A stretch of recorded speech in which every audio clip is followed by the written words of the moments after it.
அகிலமெங்கும் உள்ள தமிழ் நேயர்கள் அனைவருக்கும் பரம்பரை ஜோதிடர் உங்கள் மனோ பாலாஜியின் அன்பான வணக்கம்.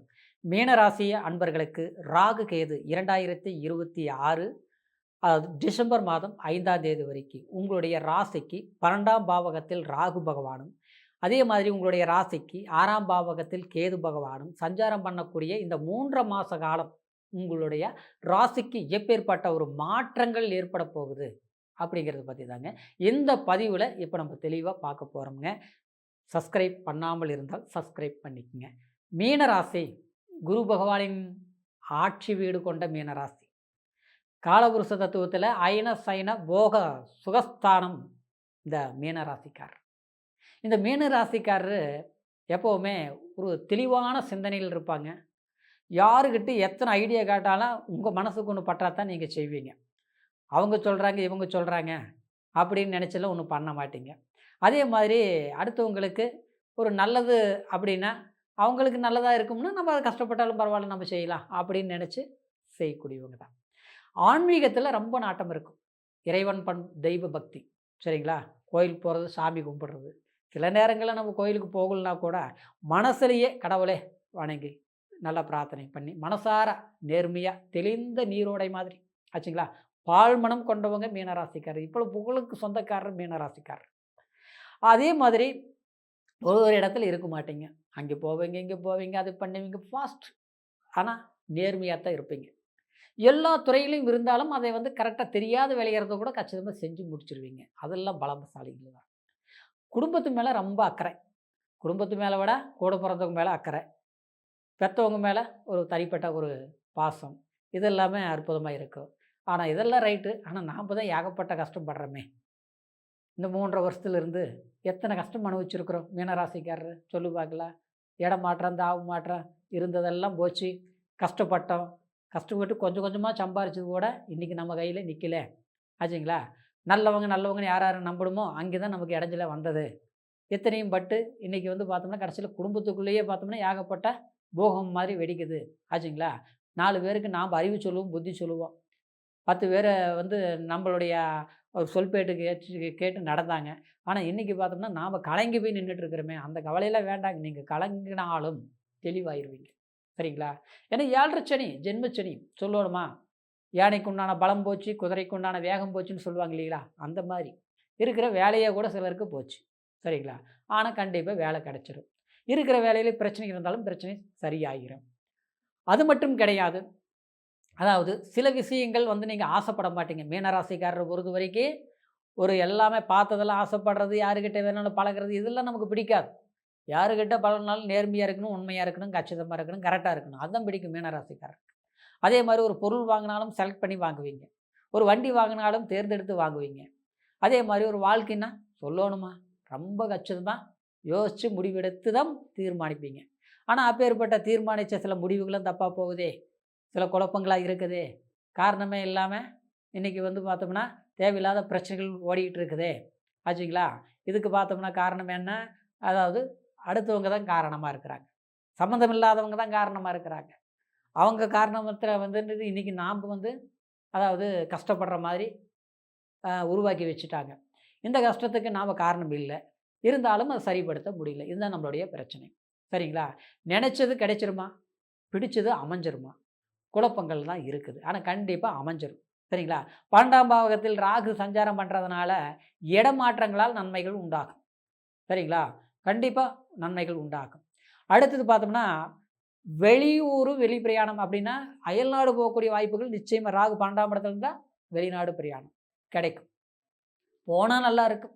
போகிறதுக்கு வாய்ப்பு வருமா? வந்துடும், கண்டிப்பாக வந்துடும். இன்றைக்கி நம்மளுடைய படிப்புக்கு தகுந்த, திறமைக்கு தகுந்த வேலை வாய்ப்புகள் இல்லை. ஆனால் அந்த மாதிரி வாய்ப்பு கிடைக்குமானா கண்டிப்பாக கிடைக்கும்.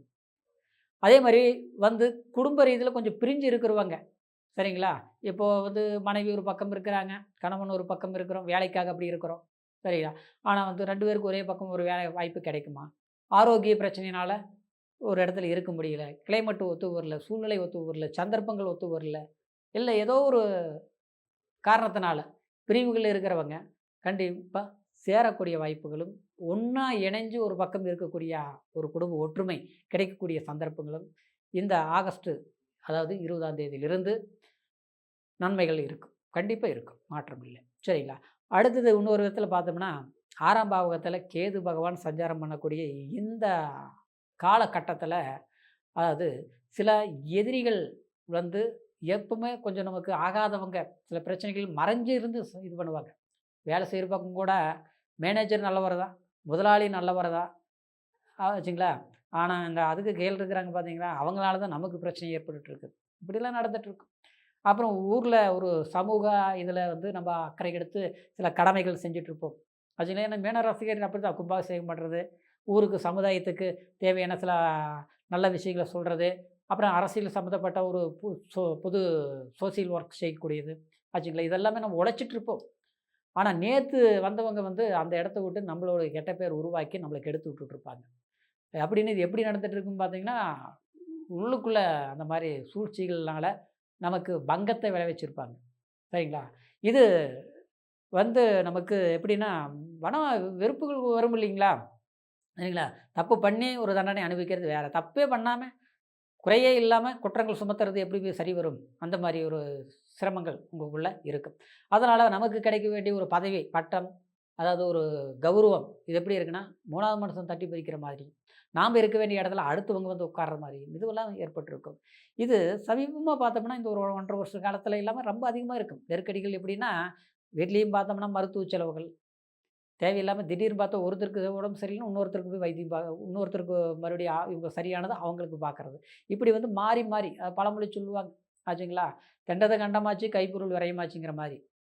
இப்படி அதாவது மாதம் கண்டா கரண்ட் பில்லு கூட 2 மாதத்துக்கு ஒரு முறை. ஆனால் மாதம் மாதம் எங்கே ஹாஸ்பிட்டல் வைத்தியம் பார்க்காமல் இருக்கிற மாதிரியே இல்லையா?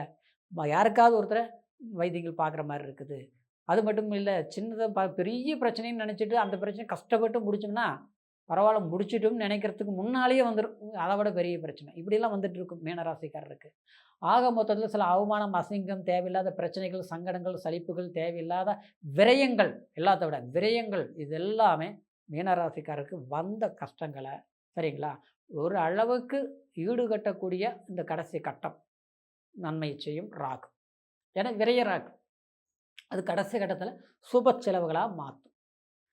இன்னொன்று பார்த்தோம்னா, ஆசைப்படுறதில்ல. நம்ம வந்து ஆசைப்பட்டு அடைஞ்சிருவோம். அதுக்கான முயற்சி எடுக்கிற ஆளுங்க தான் மீனராசிக்காரர். ஆனால் இன்றைக்கி பார்த்தா நாம் ஆசைப்பட்டது பூராமே பிரச்சனைக்குரிய விஷயங்களா இருக்குது. அதுக்கெல்லாம் தீர்வு கிடைச்சிடும். அதே மாதிரி வீடு சம்மந்தப்பட்டது, வண்டி வாகனங்கள் சம்மந்தப்பட்டது, அந்த சுப செலவுகள் இந்த நேரத்தில் கொஞ்சம் யோசித்து பண்ணணும். சரிங்களா? விரயங்கள் பண்ணாலும் வீடு கட்டலாமான்னா, கொஞ்சம் ஜாதக டைம் ஒத்து வந்ததுன்னா கண்டிப்பாக பண்ணலாம். சரிங்களா? ஆனால் கோச்சார அடிப்படையை வச்சுக்கிட்டு நம்ம வீடு கட்டலாம் அப்படிங்கிறது, ஏன்னா ஒரு விதத்தில் பார்த்தோன்னா ஜென்மச்சனி, 12ஆம் இடத்துல ராகு. இந்த ராகு வந்து சுப செலவுகள் பண்ணலாம். ஆனால் தசாபுத்திகள் அதுக்கு சாதகமாக இருக்கணும். 6ஆம் பாவகத்தில் எதிரிகள் தொல்லைகள் இருந்து மீண்டு வரக்கூடிய வாய்ப்புகள் தான். யாரையுமே வந்து நீங்கள் வந்து எதிரின்னு தெரிஞ்சால் கூட நீங்கள் பேச வேண்டியதில்லை. கண்டிப்பாக அவங்களே விட்டு விலகி போயிடுவாங்க இந்த கடைசி கட்டத்தில். இந்த ஆகஸ்ட் 20ஆம் தேதியிலிருந்து அந்த மாதிரி சில மாறுதல்கள் கிடைக்கக்கூடிய வாய்ப்பு. இந்த காலகட்டத்தில் நீங்கள் வந்து குறிப்பாக சொல்லப்போனால் பிரார்த்தனை அப்படின்னா, வணங்க வேண்டிய கடவுள் அப்படின்னா, அதாவது நரசிம்மரை வழிபாடு பண்ணுறோம் சிறப்பு. சரிங்களா? ஏன்னா 12ஆம் இடம் இல்லைங்களா?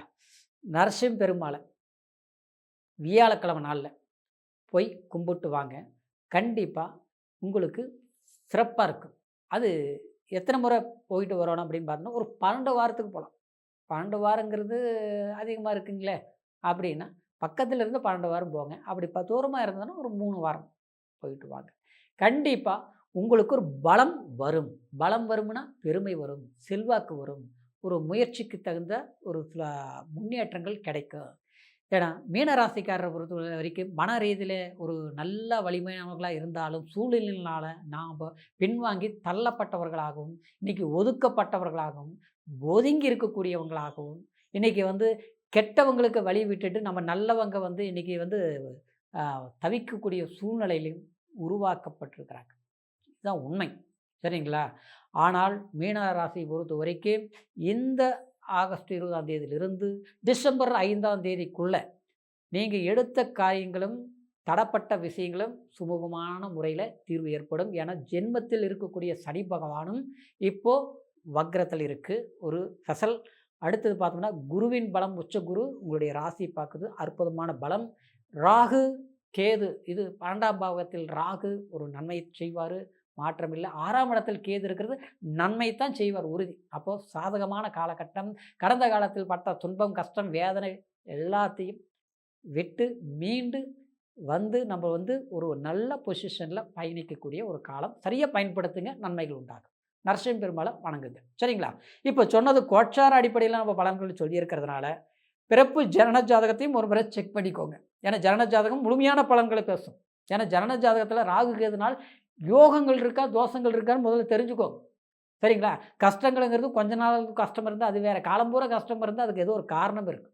அது என்னன்னு நம்ம தெரிஞ்சுக்கணும், புரிஞ்சுக்கணும். அதுக்கு தகுந்த நிமோசனைகள் செய்யணும். ஏதோ ஒரு பிரார்த்தனை, ஒரு கோயிலுக்கு போய் பரிகாரம் பண்ணுறது, ஏதோ ஒரு முன்னோர்களுக்கு ஒரு தர்ப்பணம் கொடுக்கறது, அல்லது குலதெய்வத்து கோயிலுக்கு பொங்க வைக்கிறது, இல்லையா நம்மளுடைய குலசாமி குத்தம் கூட ஏதோ ஒன்று, ஏதோ ஒரு இது அது நம்மளுடைய மன திருப்திக்கு பிறப்பு ஜனன ஜாதகம் பார்த்து அதுக்கு ஏதோ நிமோசனம் பண்ணிக்கணும். சரிங்களா? ஆக மொத்தத்தில் பிறப்பு ஜனன ஜாதகம் பார்க்கும்போது இன்னும் தெளிவாகும். உங்களுடைய ஜாதகத்தை நம்மக்கிட்ட பார்க்கணும்னு நீங்கள் நினச்சிங்கன்னா கீழே இருக்கிற நம்பருக்கு ஃபோன் பண்ணி உங்களுடைய date of birth, time, place இது 3 மட்டுமே ஆன்லைன் மூலிமா கூட பார்த்து தெரிஞ்சுக்கலாம். எந்த தேசத்தில் இருந்தால் கூட ஃபோன் கால் மூலியத்திலே கூட உங்களுடைய முழுமையான பலன்களை கேட்டு தெரிஞ்சுக்கிட்டு அதுக்கு உண்டான முயற்சிகள் சரியான முறையில் எடுங்க.